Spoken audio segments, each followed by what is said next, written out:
नमस्कार दोस्तों, मैं हूं डॉक्टर अमरीश कारी और आप देख रहे हैं healthy subscribers. Similia pharma company moringa drops बनाती है। इस वीडियो में हम जानेंगे कि मोरिंगा ड्रॉप्स को किन बीमारियों में दिया जाता है, किन लक्षणों में दवाई लेनी चाहिए, इसके लेने का सही तरीका क्या होता है। जानने के लिए वीडियो पूरा देखें। अगर आप हमारे चैनल पर नए हैं तो चैनल को सब्सक्राइब कर लें ताकि आने वाली हेल्थ रिलेटेड वीडियो से आप अपडेटेड रहें। मोरिंगा को इंडिया में सहजन के नाम से जाना जाता है या आम भाषा में इसे सहजन कहते हैं। और सहजन के फायदे आप सभी को पता ही हैं। मोरिंगा दवाई इसी से बनी है और बहुत इफेक्टिव रहती है ऐसे पेशेंट में जिनको हाइपरटेंशन हो, हाई ब्लड प्रेशर की शिकायत हो, बीपी बढ़ता हो, या ऐसे पेशेंट जिनको कोलेस्ट्रॉल की शिकायत हो, ट्राइग्लिसराइड बढ़ा है, एलडीएल बढ़ा है। ऐसे केस में इसके काफ़ी अच्छे रिजल्ट्स मिलते हैं। ये कोलेस्ट्रॉल को कंट्रोल करती है, ये वेट को कंट्रोल करती है। वेट के लिए बहुत इफेक्टिव मेडिसिन ये रहती है। ये कार्डियोवैस्कुलर डिजीज़ में भी दी जाती है। दिल संबंधित बीमारियों में बहुत इफेक्टिव रहती है। जिनकी हार्ट बीट सही नहीं आती है, ब्लड प्रेशर बढ़ा हुआ आता है, कोलेस्ट्रॉल जमा हो गया है, जिसके कारण पेशेंट को कभी कभी छाती में दर्द महसूस होता है, सांस फूलने की शिकायत महसूस होती है। ऐसे केस में दवाई बहुत इफेक्टिव रहती है। वजन को भी कम करेगी, आपके हेल्थ को भी इम्प्रूव करती है।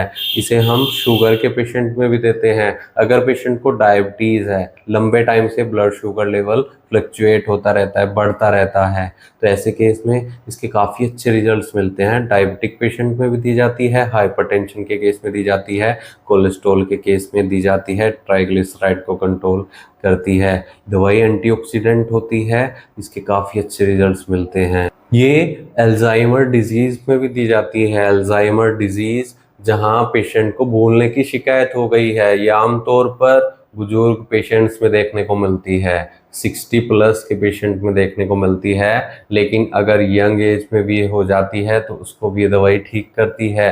और ओल्ड पेशेंट के लिए दवाई बहुत इफेक्टिव रहती है। इसके अलावा ये इम्यूनिटी बूस्टर का काम करती है, इम्यून सिस्टम को मजबूत करती है। जिनकी इम्यूनिटी बहुत वीक रहती है, ऐसे केस में दवाई दी जाती है क्योंकि इसमें बहुत सारे विटामिन, अमीनो एसिड्स डले हैं। विटामिन की बात की जाए तो इसमें विटामिन ए है, विटामिन सी है जो इम्यूनिटी को बढ़ाता है। न्यूट्रिएंट्स वैल्यू इसके अंदर बहुत ज़्यादा है। इसमें आयरन है, इसमें कैल्शियम है। ये एनीमिया के केस में भी पेशेंट को दी जाती है, जहाँ खून की कमी अगर नज़र आ रही है, एचबी कम आ रहा है, तो बहुत इफेक्टिव ये मेडिसिन रहती है। एंटी इन्फ्लामेटरी गुण पाए जाते हैं जो हमारे शरीर में सूजन को कम करते हैं। अगर आपको गठिया बाहे के दर्द की शिकायत है, जोड़ों में सूजन रहती है, या चर्म रोग है जिसमें सूजन की शिकायत देखने को मिलती है, तो ऐसे केस में भी ये दवाई बहुत इफेक्टिव रहती है। इसके काफ़ी अच्छे रिजल्ट्स मिलते हैं। बोन हेल्थ को भी इम्प्रूव करती है।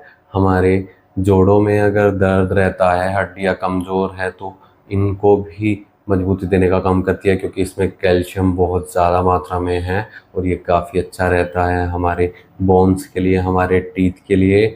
इसमें जो विटामिन डले हैं वो हमारी स्किन के लिए भी बहुत इफेक्टिव है। ये दवाई अर्थराइटिस के पेशेंट में भी दी जाती है। इसे चर्म रोगों में भी हम देते हैं और इसके काफ़ी अच्छे रिजल्ट्स मिलते हैं। चर्म रोगों में अगर पुराना एक्जिमा है, पुराना सोराइसिस है, तो उसको भी दवाई ठीक करती है। तो इतने सारे इसके फ़ायदे हैं। इसके अंदर काफ़ी मात्रा में आयरन, कैल्शियम, विटामिन्स पाए गए हैं, अमीनो एसिड्स पाए गए हैं, जो इम्यूनिटी बूस्टर का तो काम करते ही हैं और हमारे शरीर में हो रही परेशानियों को ठीक करने में मददगार रहते हैं। तो दोस्तों, अगर आप इस दवाई का सेवन करना चाहते हैं, आपको इनमें से कोई भी तकलीफ़ है, तो एक बार अपने होम्योपैथी डॉक्टर से सलाह ज़रूर ले लें। बिना डॉक्टर की सलाह के कोई भी होम्योपैथी दवाई नहीं लेनी चाहिए। हो सकता है आपको प्रॉपर ट्रीटमेंट लेने की ज़रूरत हो। अगर कोई बीमारी है और उसको ठीक करने के लिए उसके रूट कोज को कई बार ठीक करना होता है, तो ऐसे केस में आप डॉक्टर से ही ट्रीटमेंट लें, नहीं तो दिए गए व्हाट्सएप नंबर पर हमसे संपर्क कर इलाज या सलाह ले सकते हैं। दवाई वाइटलिटी को भी मजबूत करती है। इसकी जो कॉमन डोज होती है 10 से 15 बूंदे थोड़े पानी में डालकर दिन में 3 से 4 बार अडल्ट पेशेंट में दी जाती है। वीडियो देखने के लिए धन्यवाद। चैनल को सब्सक्राइब करें और कमेंट सेक्शन में ज़रूर बताएं कि हमारी वीडियोस आपको कैसी लगती हैं। Thank you.